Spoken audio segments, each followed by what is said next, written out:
But the main thing I actually really wanted to talk about today, other than Daredevil, was I watched the entire original trilogy of the Pirates of the Caribbean franchise. Yep. Not all 5 Not movies. for the first time.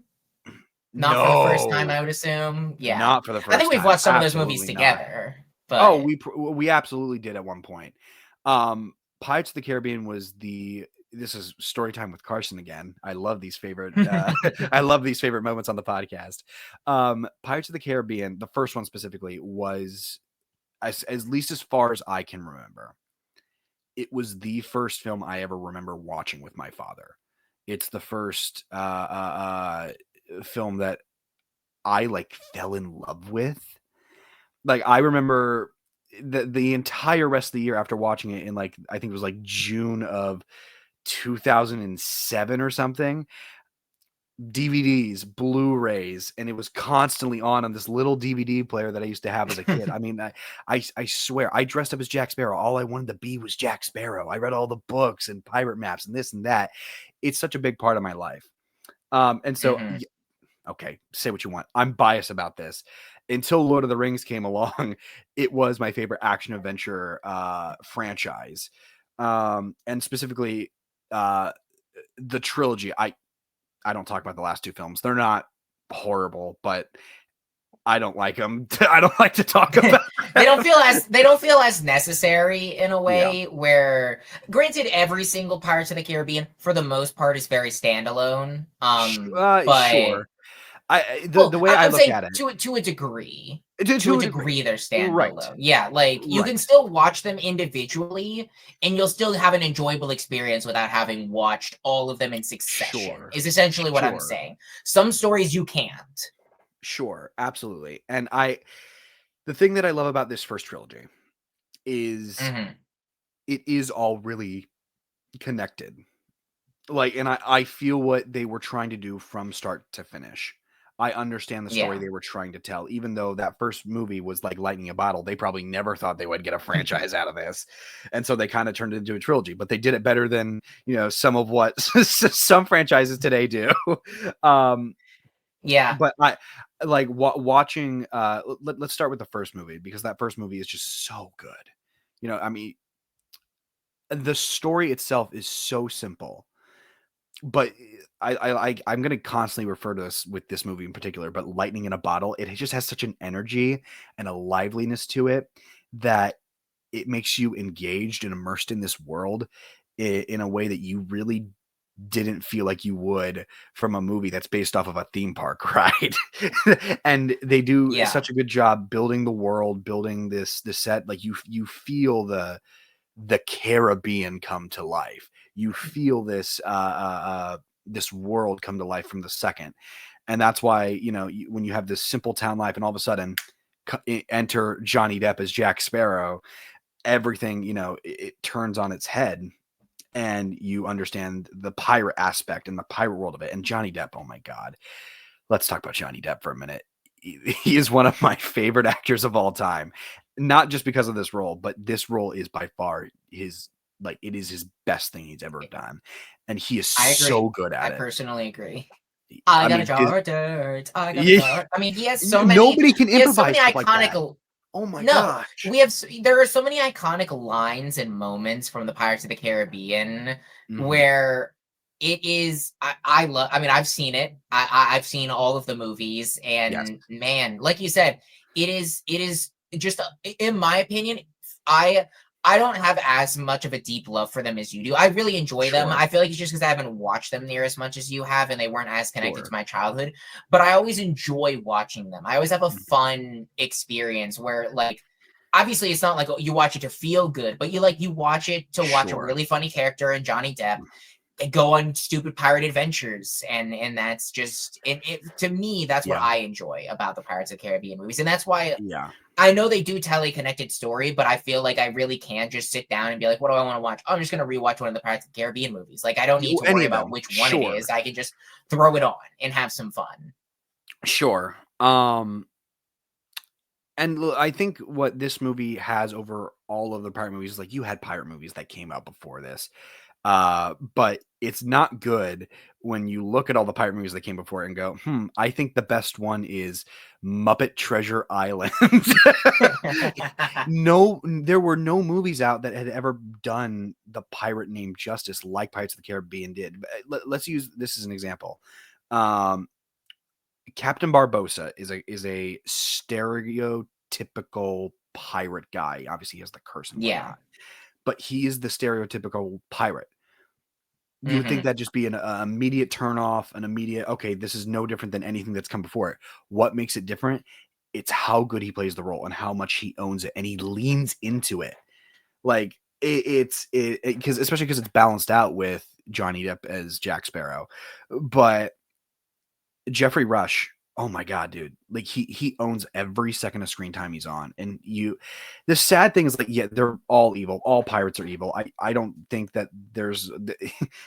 You can't honestly say that pirates are not good, are not evil. It's so difficult to say that, but you do feel for every single one of the pirates who are on the Black Pearl while it's under this curse, while Hmm. they're unable to die, unable to eat, unable to literally live. They're not able to do any and endure in any of the pleasures that it comes with pirating, and they're just it, it sucks. And you feel for these characters because they do such a good job telling that specific story. Yeah. um and so as far as that first movie goes, dude, I start to finish, it's so good, and I love the way it ends too. Like, I could put that movie on at any point and just, if I want to feel good on a good day, that is my go-to movie because it's so well done, it's so wrapped together, and nobody Hmm. expected it to. Not a single person ever expected that movie to do as well as it did. Um, Fun fact, before I talk about the other movies, did you know that Will Turner was technically supposed to be the main character of that franchise, and Jack Sparrow was supposed to be the sub character? I do. I don't know the whole history of it, but I have heard that before. Like If I Yeah, remember at one point hearing it, probably in passing on like a YouTube or Instagram short or mhm. something like that. But yeah, if if you objectively watch Black Pearl from start to finish, and you look at how the characters are laid out, Will Turner is the character who it's he's the lead character. It's his story. He's the one who has an arc. Like, yeah. objectively, I mean, that's what it is. Jack Sparrow doesn't change beyond, okay, he gets his ship back in the end. He doesn't have an arc. He overcomes his yeah, enemy. Okay, I guess that's kind of his arc. Not really. It's Will Turner's story, which I also find really fascinating. I didn't really even think about that until years later. And that's also why it changes my whole perspective on this franchise in some ways. Um, but enough about the first movie. The last two, which I talk about these two in their own. I have always go to your what you said that you can always watch these as standalone stories. I agree with that for the first one. I agree with that for the second. You can watch it as a standalone story. The third one only really works if you watch the first one or the second one because it doesn't really it's hard to connect the dots at some points. But that second movie, okay, you want to talk about stepping your game up and just going balls to the walls. Let's pull out every fucking, thing we have available and let's just throw it at the audience. I love Dead Man's Chest. Dead Man's Chest is a unique, visually creative story. Um, and it gives you more of the world outside of, okay, here are three islands, because really in the first movie you only go to three places. You go to Port Royal, you go to Tortuga, where is like all the pirates are at, and then you go to the Isla de Muerta, which is where the cursed treasure is at. You don't really go anywhere else, and you don't build out the world. Dead Man's Chest really builds out the world, and you spend more time in these hmm, locations, and you get a sense of how big the Caribbean actually is within this movie, as opposed to just traveling back and forth between two places the entire time. yeah. um and do not kill me. I love Darth Vader as much as you do. Do not kill me. Davy Jones is the greatest villain, I think, ever. He That's another he top 5 we should do one day, or maybe just a ranking, top 5 he villains. That's a good he is one. the greatest villain ever. He has heart. He has character. You understand his motivation, and on top of that, the coolest design ever. Oh, yeah. Oh, yeah. No, the fact that they were able to accomplish the effects that they did with his character back when they did, and when did that movie come out? 2009? 2000, Or was it 2005. 2005? That's even crazier. We can't even get to that level with a lot of movies currently, not to call out Hollywood, but the fact that No. his character design was so unbelievably realistic in the movement, in the style. Like you felt like that was just a character in the world. It wasn't like this weird CGI monster. No, it was you felt like naturally in the world, which Yeah. is amazing even to this day.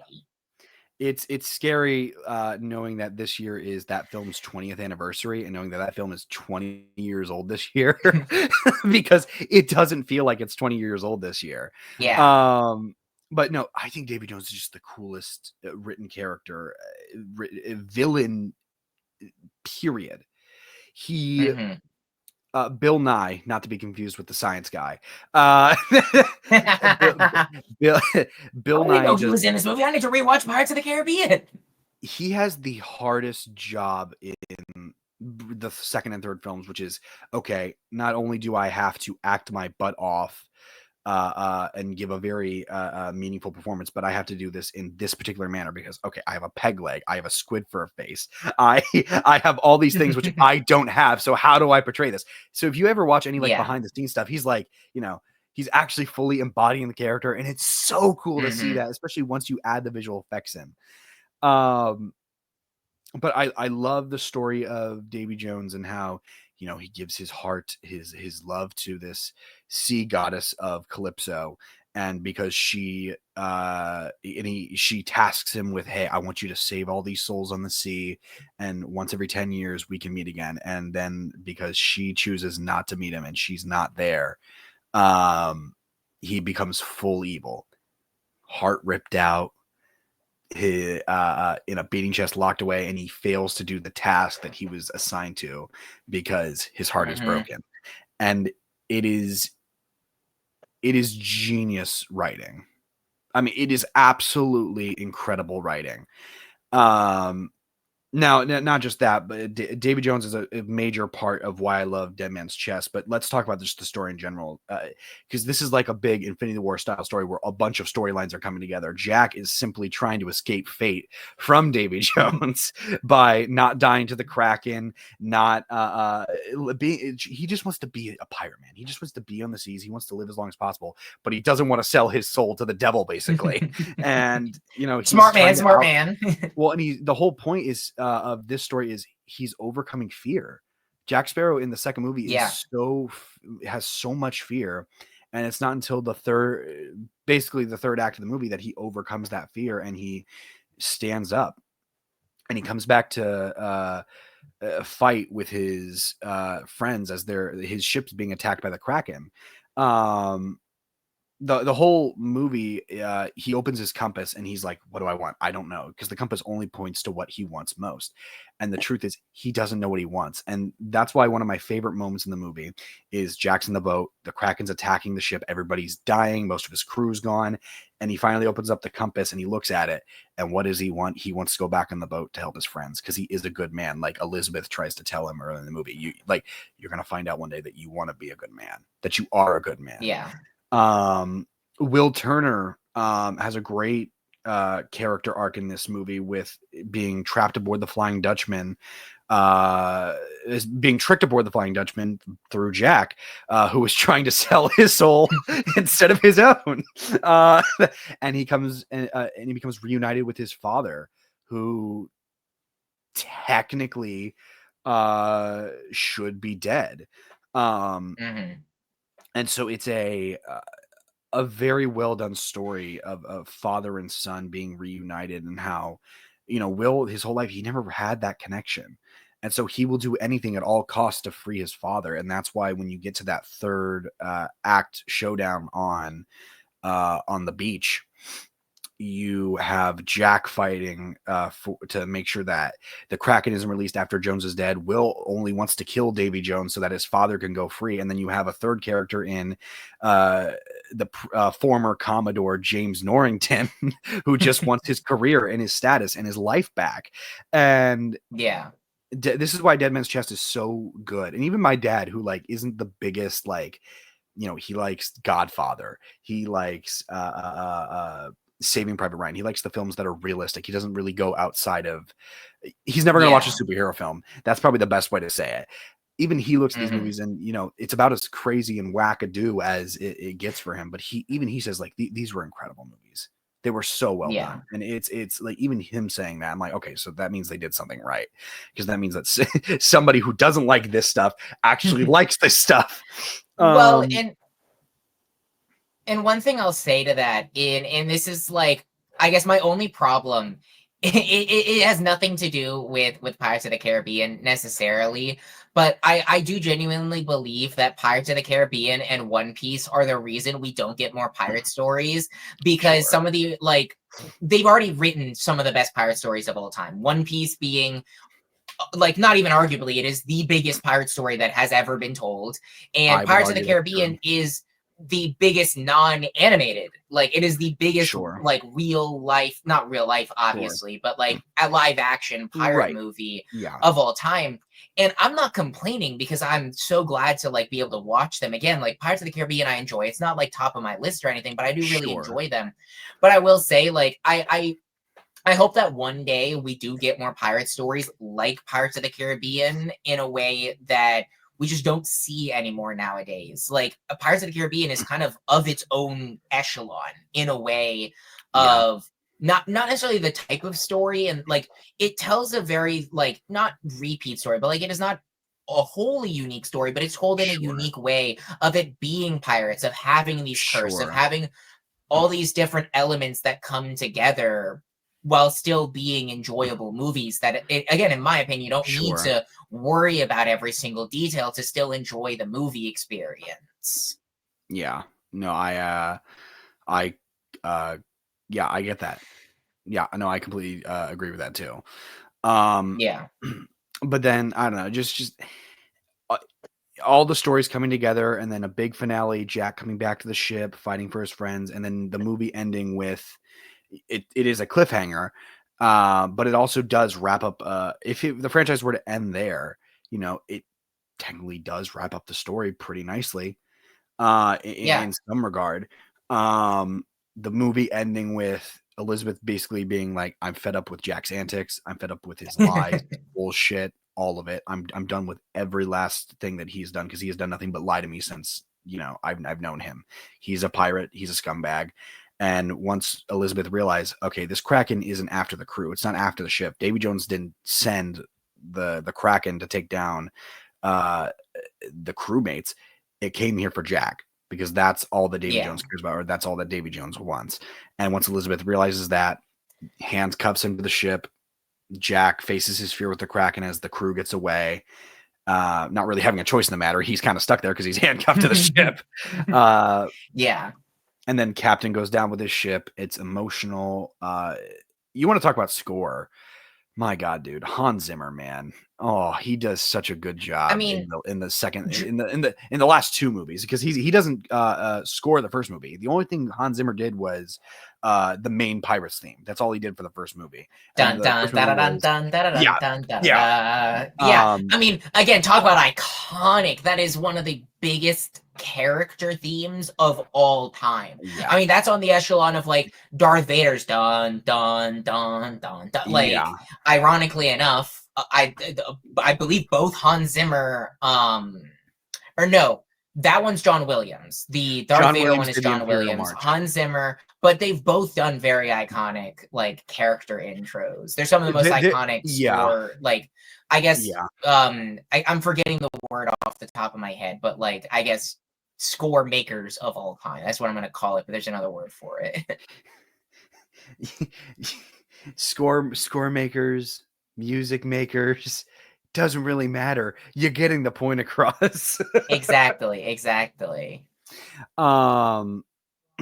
Anyway, so the second movie ends with an emotional beat, and then everybody coming back together, basically huddling. They're having like a moment to mourn Jack, and then the witch lady Tia Dom was like, so what if I told you that you could go get him and that he's perfectly fine just in Davy Jones' locker? And they're like, heck yeah, man, let's go. Wait, we need a captain. And down the stairs comes Captain Barbosa, and you're like, what the freak is he doing here? How did he get here? He was dead. He got shot in the last movie. How is he here? And that builds up so much more excitement. And then you get to the third movie, which, if you would ask me years ago what was my favorite Pirates movie, I would have said it's the third movie. I love the third act fight scene. It is probably the best fight scene any of the movies have to offer. It's emotional. It ends so well, and it wraps up the story so nicely. That being said, on rewatch and as an adult, it is by far the worst of the trilogy. Wow. It is the Interesting. worst of the trilogy, and I still love it to death. I will watch that movie Yeah, any yeah, day, yeah. anytime. But it's clear that, similar to the Star Wars sequels, there wasn't an original roadmap for these films. It's clear that the first movie was probably going to be a one and done, and then they're like, "Oh, let's start with the second one and let's see where it goes." They did the second one; it was so good, and they're like, "Okay, we have a third movie. uh we killed Jack already. All we're setting up is that they're going to go get Jack, and what do we do with that? Oh shoot. Let's throw in the pirate lords. Let's create this whole world with pirate lords which have never existed until now. Let's let's do all, like, I'm trying to think of like specific examples. I could go I rave about this now because I'm like, once I made the connection of like, wait a minute, this wasn't set up in the last movie. This is stupid. The Yeah, nine pieces of eight, yeah, the pirate lords, all of this lore that you would think would already have been set up, even if it wasn't set up in the first movie, which is fine, but it's set up in the second movie with Dead Man's Chest. It could have easily been okay. No, yeah, none of it's set up. They're setting it all up in this movie. So it kind of drags a little bit because of that, because you kind of have to just accept, okay, this is a thing that they're setting up now, even though they could have done it earlier. The hmm, movie drags, and you really do feel that because of that. But not to say there aren't any good moments. I love the crew getting the charts that lead them to Davy Jones' locker, because obviously it's a yeah, place that nobody can really find, and this is like the only charts that you can use to find them. They're ancient, they're old. They get a small ship and a good sized crew, and they sail for David Jones' locker. They get Jack, they get him out, they bring him back. Uh, and then it's really not until you get to the betrayals when it all kind of somewhat falls apart after they get Jack, and it's like, okay, uh, the East Indian Trading Company is actually here. Will, I know I promised you this ship. It's actually going to Sao Fang now. Sorry. Oh, Sao Fang, you wanted the ship? It actually is property of the East India Trading Company. I'm like, what? Why? Just stop with the backstabbing. Just let one group be the backstabber and be done with it, because this is so not necessary. And I'm yeah, just like, okay, well, whatever. Um, and so it gets messy. I can't say that it doesn't. It gets messy. Then you get to the pirate lord bits, and you get to all these the piece 9 pieces of 8. They're setting up to free Calypso, and it's just things that I wish they would have set up prior, because it makes everything messy. And then you hmm, get to the third act fight. Up until this point, we've had all the information we can get, character development, this, and that. Um, and then the third act fight takes place in a friggin' maelstrom in the middle of the ocean, a massive whirlpool. And it's such a cool set piece. You have Jack versus Davy Jones. You have Will trying to save his father. Elizabeth, just honestly, it's one of the first times I went, go women, go women. Women's sword. Elizabeth is sword fighting, and she's holding her own against these really dangerous pirates, and it's so cool. The music, hmm, the cinematography, everything they did to set this up. Captain Barbosa driving the Black Pearl into the Flying Dutchman, like, that's such a Barbosa thing to do. He's crazy enough to do it, and it works so well. Bottom line is yeah, saying, uh, that third act fight is just so good. And then the movie ends, hmm, in the most satisfying way. Elizabeth and Will finally get married. Elizabeth is finally happy now that she is married. Will, accepting his past as a pirate, is now the captain of the Flying Dutchman. And then Jack, which it's the most perfect Jack Sparrow ending. Barbossa takes his ship and leaves Jack behind again. And Yeah. in the first movie, we see Jack pulling up in a sinking boat, and now at the third and what should have been final movie in the trilogy, Hmm. we see him sailing off in a small boat, just doing Jack Sparrow things of living life and drinking rum. And it's a very emotionally satisfying ending. And honestly, it, I love this trilogy dearly, deeply. It's very close to my heart. And I don't know, man. If they do another film, they better give Johnny Depp an apology letter and the like $50 million he's asking for, because I ain't watching if Johnny Depp isn't in it.